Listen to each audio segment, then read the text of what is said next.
So I've had my CBR650F now for 2 years and just clocking up 14,500 miles. And I thought I'd talk to you today and tell you about my experiences in terms of 2 years of ownership of the 650. So this was my first big bike from having passed my test only a couple of years ago, and I've done some videos that have talked about my initial thing why I bought this. I wanted something that was going to be enough fun to keep me interested 2 years on from passing my test, that I wouldn't be bored with, but also something that wasn't going to scare the living crap out of me the first time I jumped on board. So this fitted the bill quite nicely. 650cc, 649, about 80 horsepower, very basic. ABS, but apart from that, no toys whatsoever. No traction control, no anything like that. Well, you don't really need it with a bike with 80 odd horsepower, do you? Now 2 years on, and also now having a fire blade sitting in my garage, which is immense fun, I'm still loving and enjoying this bike just as much as the day I bought it, if I'm honest. I explained in another bike why I thought this was the perfect beginner's bike, or first big bike. Remember the first day I bought this and took it away, I thought this thing was so fast, and it didn't scare me, but it was, whew, I can't think how long it was before I had the balls to absolutely crack it open to the throttle stop in the first 3 gears.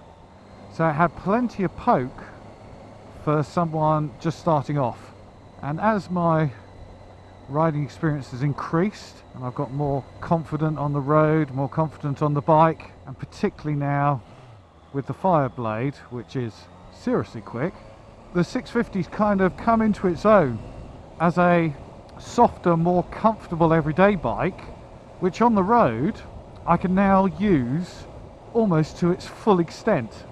That's the thing, you'll often hear people with litre superbikes saying they're too much for the road, you can never ever use anywhere near its potential, and it's true, you can't. But this, you can. Yeah, it's quick enough to have fun, and it's quick enough to get into trouble in terms of the speed limit, but it's relative. I can hammer away in first and second, and it feels great, but I'm not doing stupid speeds. Yeah, you have to work the gearbox a little bit more. You can't be lazy on it.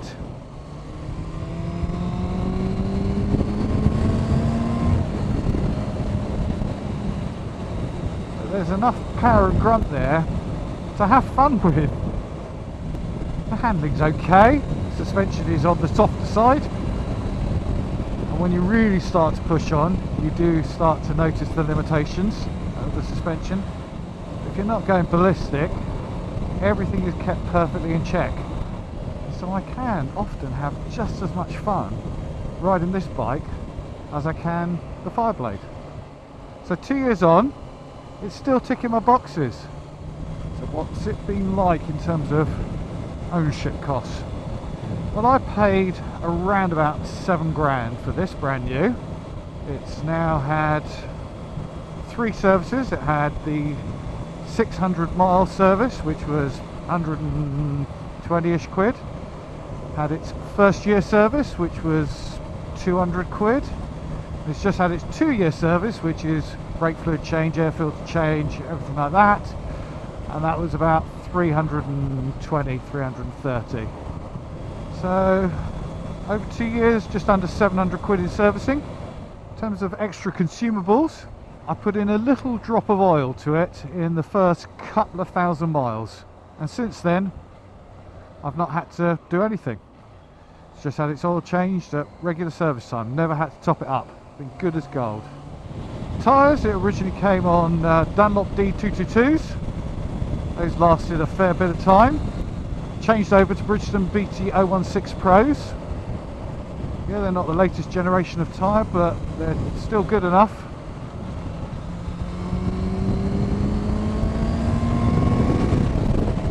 Give you plenty of grip and feedback for road riding.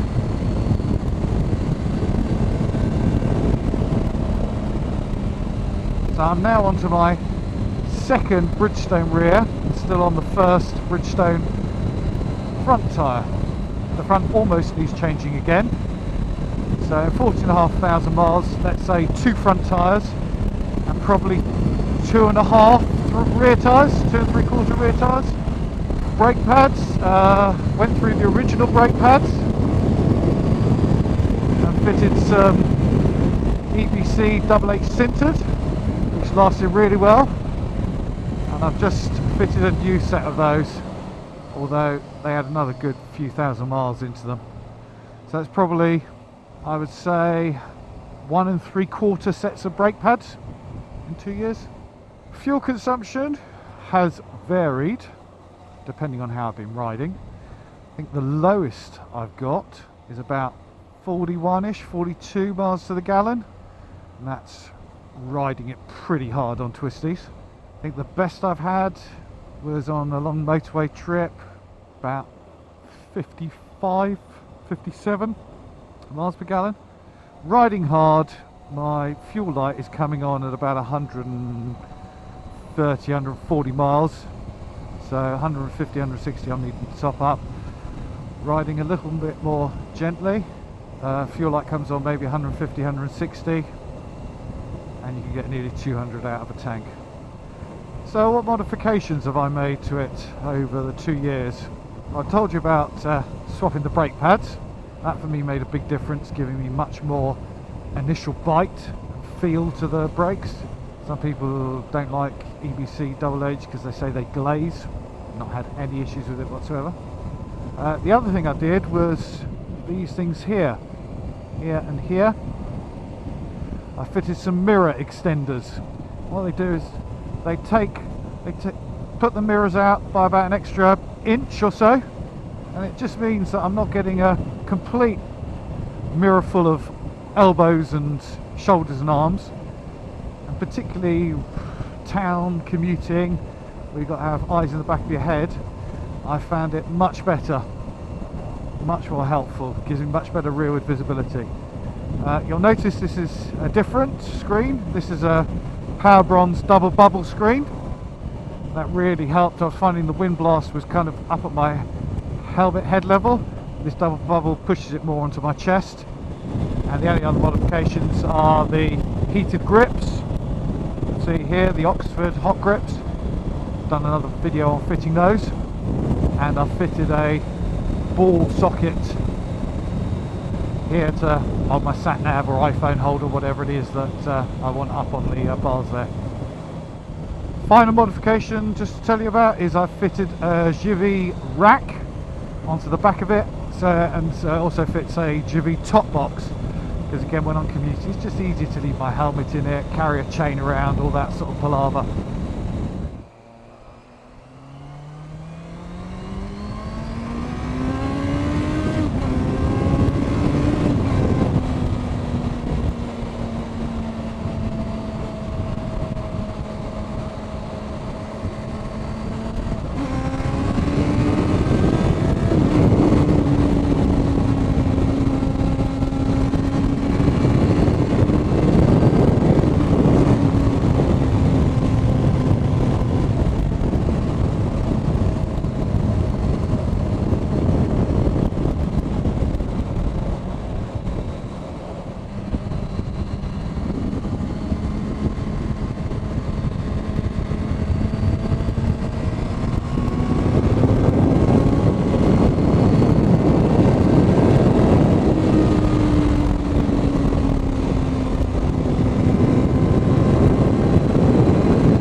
There really is something to be said about having a bike that you can just use at 8 or 9/10 most of the time, and the smile that it puts on your face.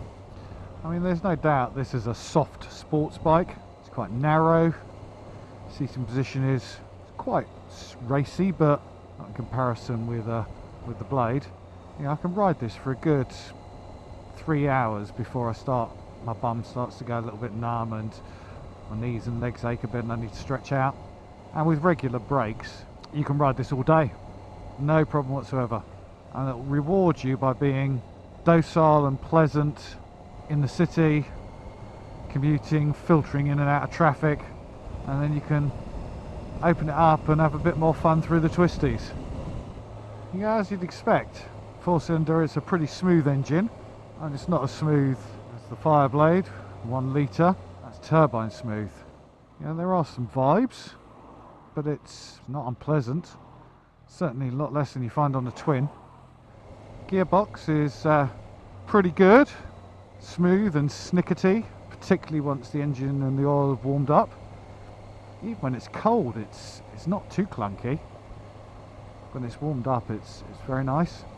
There's a reassuring clunk into first gear, but you can easily clutchless upshift, no problem whatsoever when you're powering on.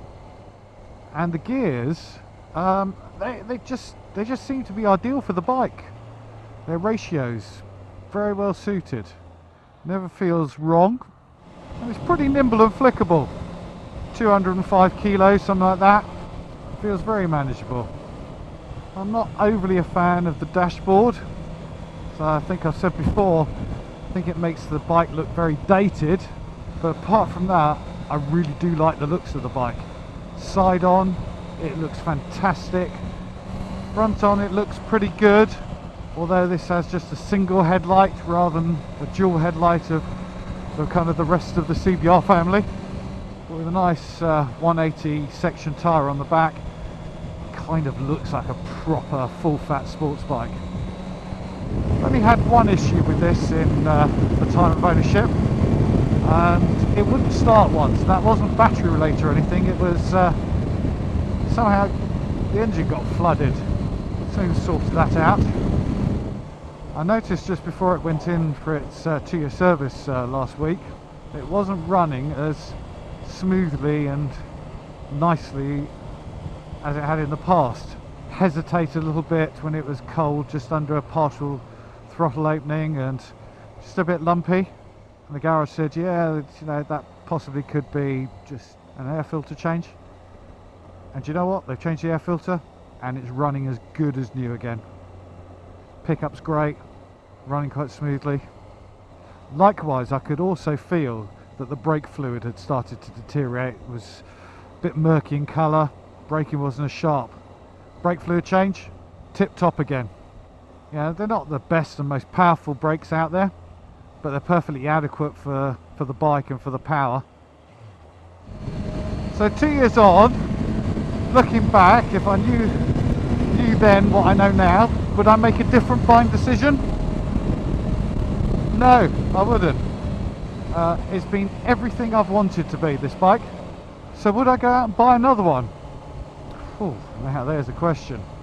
If I was looking just for another bike, was happy with the power and everything like that, then yes, I would, without hesitation, especially because the newer model, they've upped the horsepower by about 3 or 4 and given it a bit more mid-range torque, so they've improved things even more. But you know what, I'm not going to buy another one. Once the PCPs come to an end on this, I'm going to get something else. And that's not because I dislike this bike, but I want something a bit different. I've kind of done this now, will be for 3 years by then.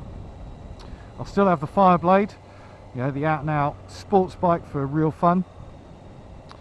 So I think I might look and buy myself an adventure bike. And it's interesting, I mean they do the VFR 800 as a sports tourer, and then also the Cross Runner, which is the adventure version of that. They do a CBR 500, a CB 500, and the CB 500X, which is kind of, the X has got that adventure styling. This they do the CBR650, and they do a CB650 kind of naked bike. I'd love to have a go and see what this would be like in a kind of X adventure style chassis. That I would have a go of and seriously consider buying. I'm not sure that this is the best value bike in this kind of division. A couple of years ago, as I said, I paid 7k for it, and particularly when you look at the Yamaha MT7, Tracer 700, yeah, those sorts of bikes, they're a bit cheaper and arguably give you just as much, if not more. As ever, it's horses for courses. So if you're in the market for this sort of middle range bike, yeah, do go out and have a ride, see what you think about it. For me, at my height of 6'1"ish, about 15 stone, inside leg about 33, yeah, quite long lanky legs, this was a sports bike that was quite comfortable, and the whole riding position, just, it was sporty but not overly, quite comfortable for me. Yeah, do go out and have a try. Don't ride this bike off just because it might only have 80 horsepower.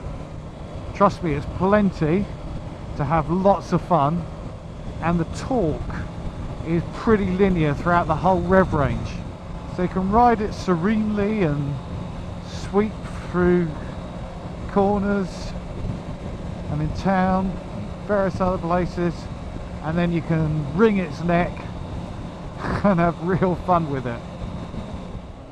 Well, I hope you've enjoyed this. Hope I've managed to give you a flavour of what longer term ownership of this bike's been like. It's been, to recap, no hassle, lots of fun, pretty comfortable. I've used it all year round in all weathers, 14,500 miles, and if I was looking for a similar bike again, I wouldn't think twice about having this again. I've tried to cover everything through my ramblings as I've gone on, what I thought might be interesting. But if I have missed anything, please do show me a question in the comment section. I'll try and respond, normally as quickly as possible. It'd be great to hear from you. In the meantime, safe riding out there, and speak to you soon. Cheers.